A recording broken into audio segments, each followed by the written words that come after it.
कहना कि इंद्रदेव ने ऋषि गौतम की पत्नी अहिल्या के साथ बलात्कार किया, उसका अपहरण किया, उसका दहन क्यों नहीं?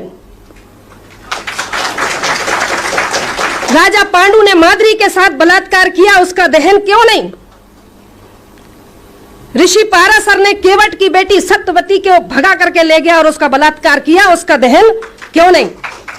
बृहस्पति की पत्नी तारा का हरण वन मंत्री चंद्र ने किया। ये मैं नहीं कह रही हूं, उनके धर्मशास्त्र कह रहे जो उनके बाप दादों ने लिखे। तो वन मंत्री चंद्र ने अपहरण कर बलात्कार किया, उसका दहन क्यों नहीं? ब्रह्मा ने अपनी पुत्री सरस्वती का अपहरण किया, बलात्कार किया, उससे बेटी पैदा करी, उसका दहन क्यों नहीं? राजा नरक की रानियों के साथ कृष्ण ने जबरदस्ती विवाह किया, उसका भी तो दहन होना चाहिए ना। कृष्ण ने स्वयं की बहन सुभद्रा का अपहरण किया, उसका भी दहन होना चाहिए। कृष्ण, अब आप सोचते होंगे कृष्ण और राधा का संबंध क्या है? राधा कृष्ण की मामी है, उनके धर्म के अनुसार अगर कोई भांजा मामी के साथ रंग रलियां मनाएगा तो क्या कोई छोड़ेगा? उसका भी दहन होना चाहिए।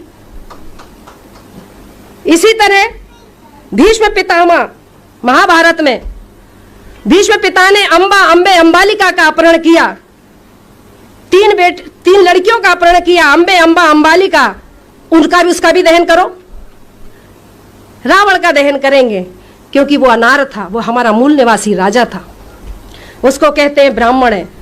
वाल्मीकि जो को कहते हैं ब्राह्मण है। आज हमारा जो भंगी समाज है, वाल्मीकि समाज है, वो सोचता है कि वाल्मीकि जी ने रामायण लिखी। अगर रामायण लिखी तो सुंदरकांड के दोहा क्रमांक 58 में यह क्यों लिखा कि ढोल गवार शूद्र पशु नारी सकल तारणा के अधिकारी? क्यों लिखा? यह लिखा है। ब्राह्मण जितने भी हमारे देश में आक्रांता आए, सबने भाषा के नाम पर बेवकूफ बनाया। आर्यों ने संस्कृत के नाम पर, आर आए, हुण आए, शक आए, फ्रांसीसी आए, मुगल आए, अंग्रेज आए, सब तो हमें बेवकूफ बनाएगा क्योंकि ये देश सोने की चिड़िया था। इसमें दूध की नदियां बहती थीं। इस देश को लूटने वाले यही है। 4 वर्ण बनाए, 4 धाम बनाए, 4 यज्ञ बनाए। यज्ञ कौन से थे मालूम है आपको?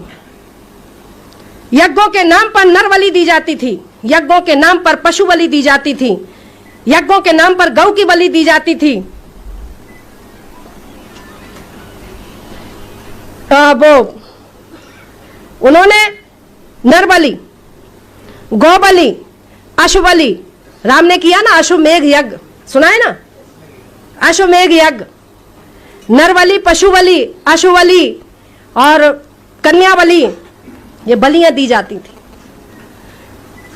बलि के नाम पर मांस भक्षण करना और सोमरस पीना, ऋग्वेद में ब्रह्मा कहता है, ऋग्वेद में ब्रह्मा कहता है, हे ब्रह्माणी, तुम मुझे गऊ का मांस इतना खिलाती हो कि मैं खा खा के सांड जैसा हो गया। ऋग्वेद में लिखा, मैंने नहीं लिखा, ऋग्वेद पढ़ लो। चैलेंज करना है तो पढ़ लो उठा करके। धर्मशास्त्रों को आस्था के नाम पर मत पढ़ो, परखने के नाम पर पढ़ो। अगर वाकई में समाज के शुभ चिंतक हो तो वैज्ञानिक तौर पर उसको समझना सीखो। हनुमान ने सूरज निगल लिया, 54 पे तो यहाँ आदमी मरने लगते हैं। 2.5 करोड़ डिग्री सेल्सियस उसका तापमान है, कैसे निगल लिया?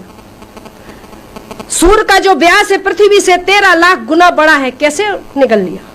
कपोल कथाएं लिख लिख करके इस मासूम बेबस मजबूर समाज को गुमराह करने का काम किया। साथ मैंने मेरे मिस्टर से कहा कि अगर घर में रहूंगी और मरूंगी तो मरीज कहलाऊंगी, लेकिन समाज के लिए काम करते हुए मरूंगी तो शहीद कहलाऊंगी। आज समाज के लिए काम करने का, समाज को, ये अधिकार वंचित समाज को जागरूक करने का मैं काम करती हूं। अभी आपने देखा होगा आदिवासियों ने, हमारा आदिवासी समाज ने रावण दहन के पुतले का विरोध किया। एक भी सपोला बाहर निकला? देखा आपने?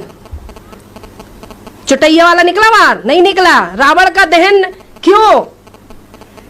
जब रावण के दहन के लिए जब पूरे भारत में आवेदन लग गए तो एक भी सांप बाहर नहीं निकला कि नहीं रावण का दहन क्यों नहीं करने दोगे? क्योंकि वो जानते हैं कि अगर रावण के दहन पर अगर हमने प्रतिबंध लगा, मतलब उसको खोलने की बात करी तो मैं भी कमजोर नहीं हूं। मेरा सवाल पहले से ही मैंने तैयार करके रखे। मैंने सभी संगठनों को लिख करके दे दिया कि अगर आपके ऊपर कोई डबल FIR करता है कि रावण के दहन होना चाहिए, तो मैंने कहा सबसे पहले उससे पूछना कि अगर रावण का दहन एक स्त्री के हरण के लिए किया जाता है तो सबसे पहला अदालत में जजों के सामने, हाई कोर्ट का जज हो या सुप्रीम कोर्ट का जज हो, कहना कि इंद्रदेव ने ऋषि गौतम की पत्नी अहिल्या के साथ बलात्कार किया, उसका अपहरण किया, उसका दहन क्यों नहीं? ब्रह्मा ने अपनी पुत्री सरस्वती का अपहरण किया, बलात्कार किया, उससे बेटी पैदा करी, उसका दहन क्यों नहीं?